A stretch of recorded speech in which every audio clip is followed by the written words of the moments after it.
Hi hello everyone, मेडिस्टार को follow करो। आज की वीडियो में पीसीबी टेस्ट के बारे में ए टू जेड इन्फॉर्मेशन देंगे। हम एक ही जो कम्बिनेशन वाला टेस्ट होता है उसको नहीं उठा रहे हैं। हम हर एक टेस्ट के अंतर्गत जो वैल्यू होती हैं उसको उठाकर उसके बारे में गहराई से अध्ययन करा रहे हैं आपको, जिससे अगर आप प्रैक्टिशनर हो, मेडिकल स्टूडेंट हो, तो आपको एकदम समझ में आ सकें क्लियर बातें। ठीक है, जैसे सीबीसी के अंतर्गत पीसीबी भी हो सकता है। ठीक है, लेकिन हम सीबीसी उठाएंगे किसी वीडियो में, लेकिन पीसीबी का एक अलग लेक्चर हम आपको दे रहे हैं जिससे आपको समझ में आए। पीसीबी टेस्ट होता क्या है, सबसे पहले आप ये समझ लीजिए। इसको हेमेटोक्रिट भी कहते हैं। यह बताता है, जो पीसीबी टेस्ट है यह क्या बताएगा, खून में जो आरबीसी है, लाल रक्त कणिकाएँ हैं, इसका प्रतिशत कितना है। भैया अगर 100% है तो इसमें से कितने परसेंट, 80% आरबीसी है कि 20% आरबीसी है, ये चीज़ बताएगा।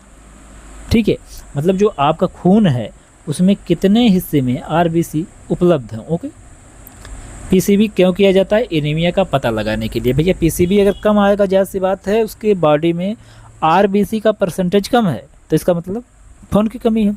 खून गाढ़ा हुआ है या फिर पतला, यह जानने के लिए। अगर पीसीबी ज़्यादा आता है तो इसका मतलब भैया आरबीसी का परसेंटेज ब्लड में ज़्यादा है, इसका मतलब खून गाढ़ा है।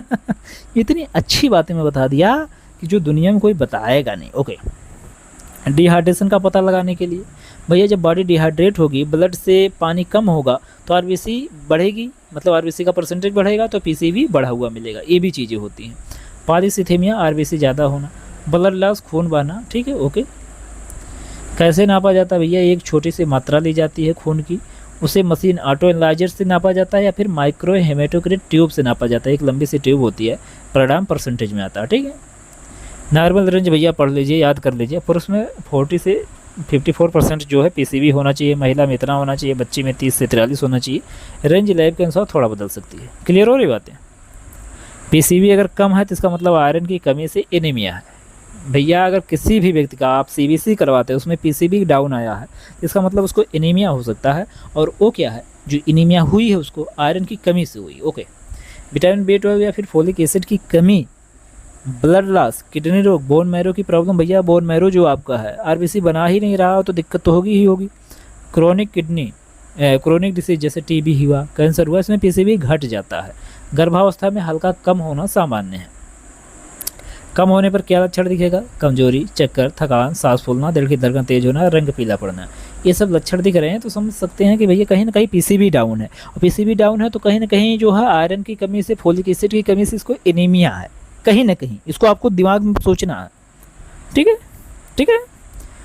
बढ़ने के कारण भैया डिहाइड्रेशन, मैंने आपको पहले ही बता दिया, जब डिहाइड्रेट होगा बॉडी, खून से जो है पानी निकलेगा तो आरबीसी बढ़ेगा, आरबीसी का परसेंटेज बढ़ेगा तो भैया पीसीबी बढ़ा हुआ मिलेगा। ओके, स्मोकिंग करने वालों में भी हाई पीसीबी की समस्या देखने को मिली है। फेफड़ों की बीमारी हुआ, पॉलीसिथेमिया रोग। पॉलीसिथेमिया एक ऐसा रोग होता है जिसमें आरबीसी बढ़ जाती है आपके ब्लड में। एक 90 साल का व्यक्ति था, उसको ब्रेन हेमरेज हुआ तो वहाँ चेकअप किया गया तो उसकी आरबीसी ज़्यादा मिली, उसको पॉलीसाइथेमिया हो गया था। ठीक है, हाई एल्टीट्यूड, अगर ऊंचाई पर आप चढ़ रहे हैं तो भी पीसीबी बढ़ा हुआ मिलेगा। हार्ट डिसीज में भी बढ़ा हुआ मिल सकता है। बढ़ने पर क्या लक्षण दिखेगा, सिर दर्द, चक्कर, ब्लड गाढ़ा होना, हाथ पैर में सूंदपन, थकान, ये सब सिम्टम्स दिखाई देता है। तो सिम्टम्स को आप ध्यान देंगे। अगर आप ग्रामीण प्रैक्टिशनर हैं, कुछ भी हैं, मुझसे नहीं मतलब, अगर आप एक डॉक्टर हैं तो इस चीज़ को ध्यान देना बहुत ज़रूरी होता है। जोखिम समझ लीजिए भैया, लो पीसीबी है, भैया पीसीबी लो है, मतलब आरबीसी कहीं ना कहीं कम है। तो आरबीसी तो ऑक्सीजन दौड़ाती है, तो ऑक्सीजन की कमी होगी, कमजोरी होगा, दिल पर दबाव पड़ेगा, दिक्कत होगी। हाई पीसीबी है, ब्लड गाढ़ा होगा, क्लॉट बन जाएगा तो दिक्कत होगी। फॉलो कर लो, सिखा देंगे सब कुछ।